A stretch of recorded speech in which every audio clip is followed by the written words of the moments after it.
My name is Patsy Matthew, and I'm in my early 30s.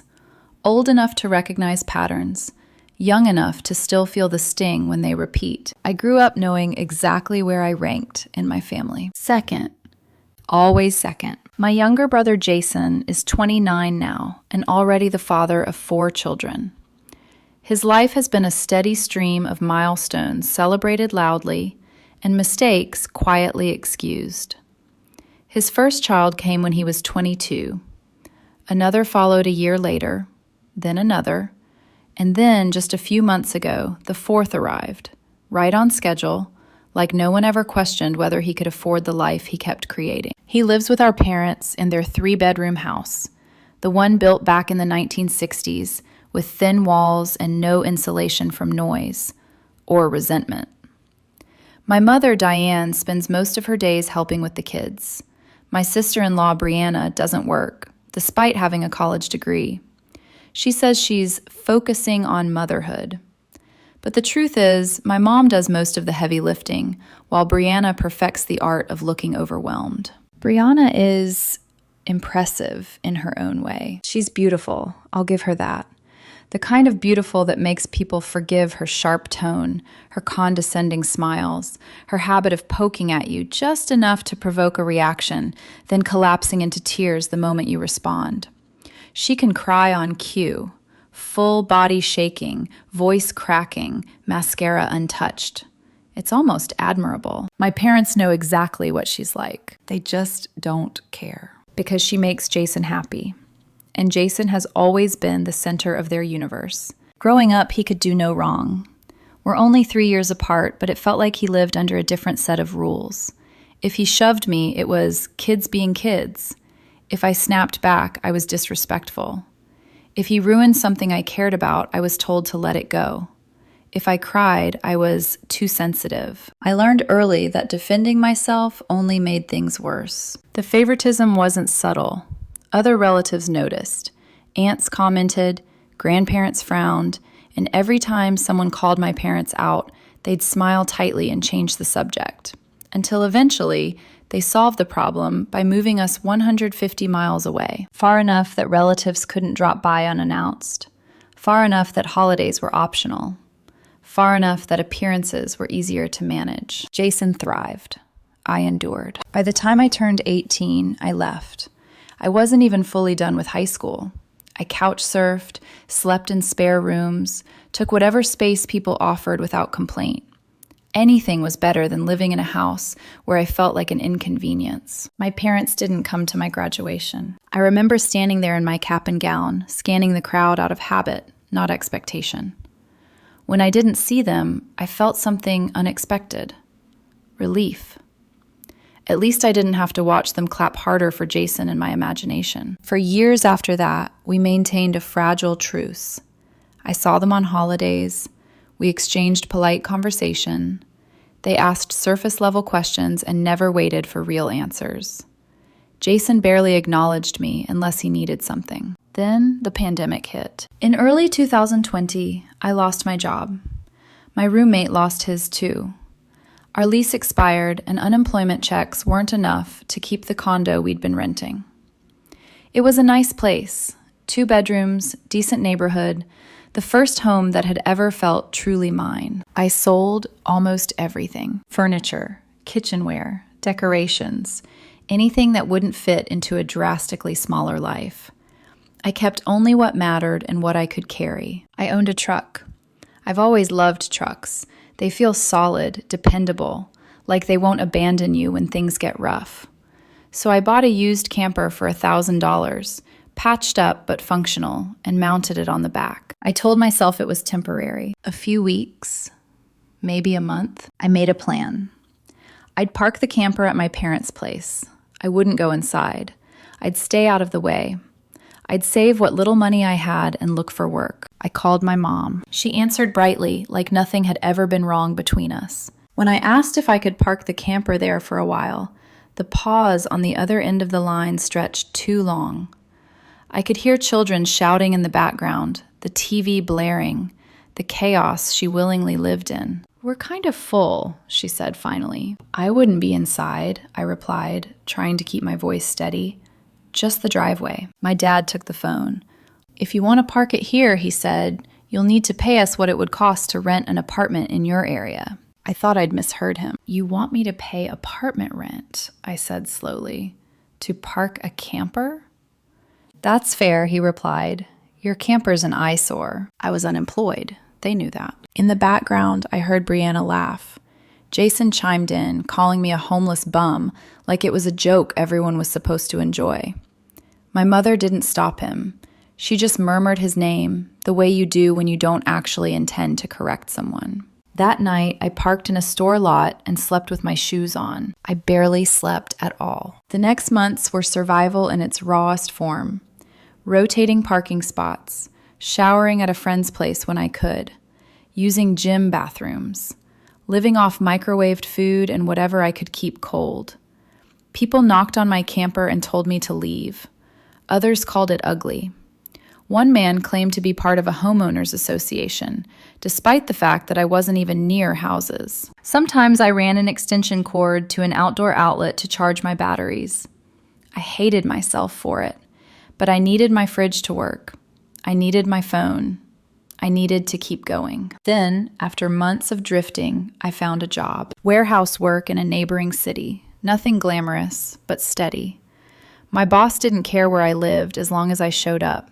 He let me park in a forgotten back lot and even plug into the building for power and water in exchange for extra shifts. I worked constantly. Overtime, weekends, nights. I learned new skills. I made myself indispensable. Eventually, I got promoted. For the first time in years, I wasn't just surviving. I was building something. That's when I decided I wanted a home. Not a dream house, not a status symbol, just something stable. Something no one could take from me because a lease expired or circumstances changed. I found a 3-bedroom manufactured home on a small plot of land near work. I negotiated the price down and poured nearly all my savings into the down payment. When the loan was approved, I sat in my truck and cried until my chest ached. I didn't tell my parents. I didn't tell Jason. I moved in quietly. I set the camper up in the backyard just in case. And when I was finally settled, finally breathing, I made one careless mistake. I posted a photo online, just one. Within weeks, everything I'd worked for began to feel dangerously visible. And one afternoon, when I heard loud knocking on my front door and saw my parents, my brother, and my sister-in-law standing there with luggage, I understood something with terrifying clarity. They hadn't come to visit. They'd come to take. I didn't open the door right away. I stood there, hand pressed against the cool wood, listening to the sound of my past breathing on the other side.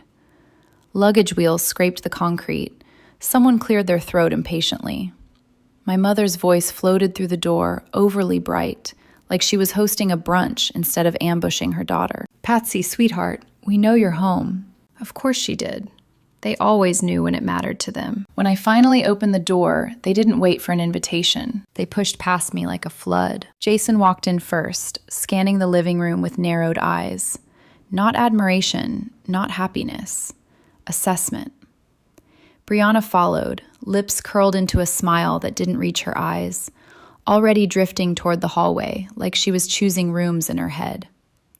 My parents trailed behind them, nodding approvingly at the space. "Oh, wow," my mother said. "This is bigger than I expected." My father hummed in agreement. "A lot of room for one person." That was the first jab. The warm-up. I closed the door behind them and turned slowly. "You could have called." Jason shrugged. "We were in the area." They weren't. I lived nearly an hour away from my parents' house. But I let it slide because something about the way Brianna was smiling made my skin crawl. They wandered freely, opening doors, peeking into closets, commenting on the backyard. My mother clucked her tongue at the camper sitting neatly behind the house. "Well," she said, "at least you didn't get rid of it." Brianna laughed softly. "Good thing, too." That was the second jab. Jason finally turned to me. "Hey, can we talk? Alone?" My stomach tightened. Everyone else filed out to the porch without question, like they'd rehearsed it. Brianna lingered just long enough to flash me a knowing look before stepping outside. Jason leaned against the counter, arms crossed, posture casual. Too casual. "Listen," he said, "this place is honestly way too big for you." I blinked. "Excuse me? You don't have a husband, no kids. It doesn't make sense for you to rattle around in a house like this when we're cramped." There it was. He kept going before I could respond. "Brianna's pregnant again. The kids need space. This house is closer to my work. It just makes sense." "And what," I asked slowly, "are you suggesting?" He smiled. "We move in." I laughed. It burst out of me before I could stop it. "You're joking." He shook his head. "You've got the camper. You're used to it. You could live back there. We'd take the house." My ears rang. "And rent?" I asked. He waved a hand. "We'll figure that out later." Later. Like it was a detail. "And rules," he continued, "obviously. Curfews. You can't just walk in whenever you want. The kids." I took my phone out of my pocket and pressed record. Jason didn't notice. Or didn't care. He kept talking, words tumbling over each other, already treating it like a done deal. He even reached out to shake my hand. That's when something inside me snapped. "No," I said. He frowned. "What?" "No," I repeated, louder this time. "Hell no." The word echoed. Jason actually stumbled back a step. I stood up straighter than I ever had in front of him. "This is my house. You're not moving in. I didn't buy it for you. I didn't buy it for your kids. And I sure as hell didn't buy it so I could live in my own backyard." His face darkened. "You don't deserve this place." I laughed again, sharp and humorless. "I worked for it." "You don't need it," he snapped. "You're selfish." The door burst open. My parents and Brianna rushed back inside, voices overlapping. "Just do it for Jason. Think about the children. You're being unreasonable." Brianna stepped forward, hand on her belly, eyes already glistening. "How can you do this to me?" I felt something cold settle in my chest. "I'm not doing anything to you," I said. "You're doing this to yourselves." She slapped me. The sound cracked through the room. For a split second, everything froze. My parents, Jason, even Brianna herself. Then she lunged again, screaming, and Jason grabbed her, dragging her back while she thrashed and tried to claw at me. I raised my phone. "I'm calling the police." They left after that. Not quietly, not gracefully. My mother lingered in the doorway, eyes blazing. "You have a week to come to your senses." I stared at her.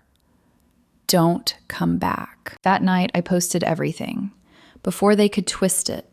Before they could paint me as the villain. And it worked, because a week later, they came back. And they didn't come to talk. They came with a plan. The week after they left was quiet in the way storms are quiet before they hit. No calls, no texts, no apologies. Just silence thick enough to make me uneasy. I changed the locks anyway. I added latch chains to the door. I checked the windows every night. I parked my truck differently, just in case someone tried to block it in. Part of me felt ridiculous for being that paranoid. Another part, the part that had grown up with Jason, knew better. On the 7th day, they came back. Not knocking this time. Pounding. I cracked the door just enough to see them. My parents and Jason, stacked on the porch like they'd rehearsed their positions. My father leaned forward immediately, trying to push the door wider. The latch chain snapped tight. "Let us in," he said sharply. "No," I replied, phone already in my hand. "I'm recording. Leave." My mother switched tactics instantly. Her voice went soft, syrupy. "Patsy, we just want to talk. Are you ready to do the right thing? I told you not to come back." Jason scoffed. "You can't seriously think you can keep us out forever. Watch me." They stood there arguing for another minute before my mother pulled them back, whispering something urgent. As they walked away, she turned and smiled at me. Small, thin, dangerous. "This isn't over," she said. I should have taken that more seriously. 3 days later, I came home from work and saw a moving truck in my driveway. For a moment, my brain refused to process it. Then I saw Jason's minivan behind it.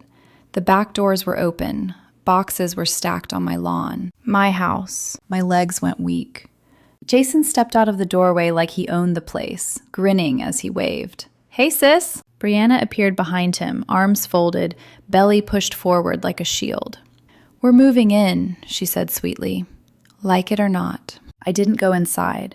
I locked myself in my truck and called the police. That's when Brianna lost it. She pounded on my window, screaming that I couldn't do this to her, that she needed this house, that my mother had given permission. When I didn't respond, she leaned close and hissed, "Hang up or I'll key your truck." The dispatcher heard everything. When the police arrived, Jason and Brianna had barricaded themselves inside my home. The officers walked me to the front door. That's when I noticed it. The old lock drilled straight through, lying on the porch.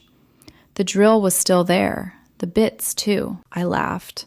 Not because it was funny, but because it was so incredibly, unbelievably stupid. Jason emerged with a smug smile, holding papers.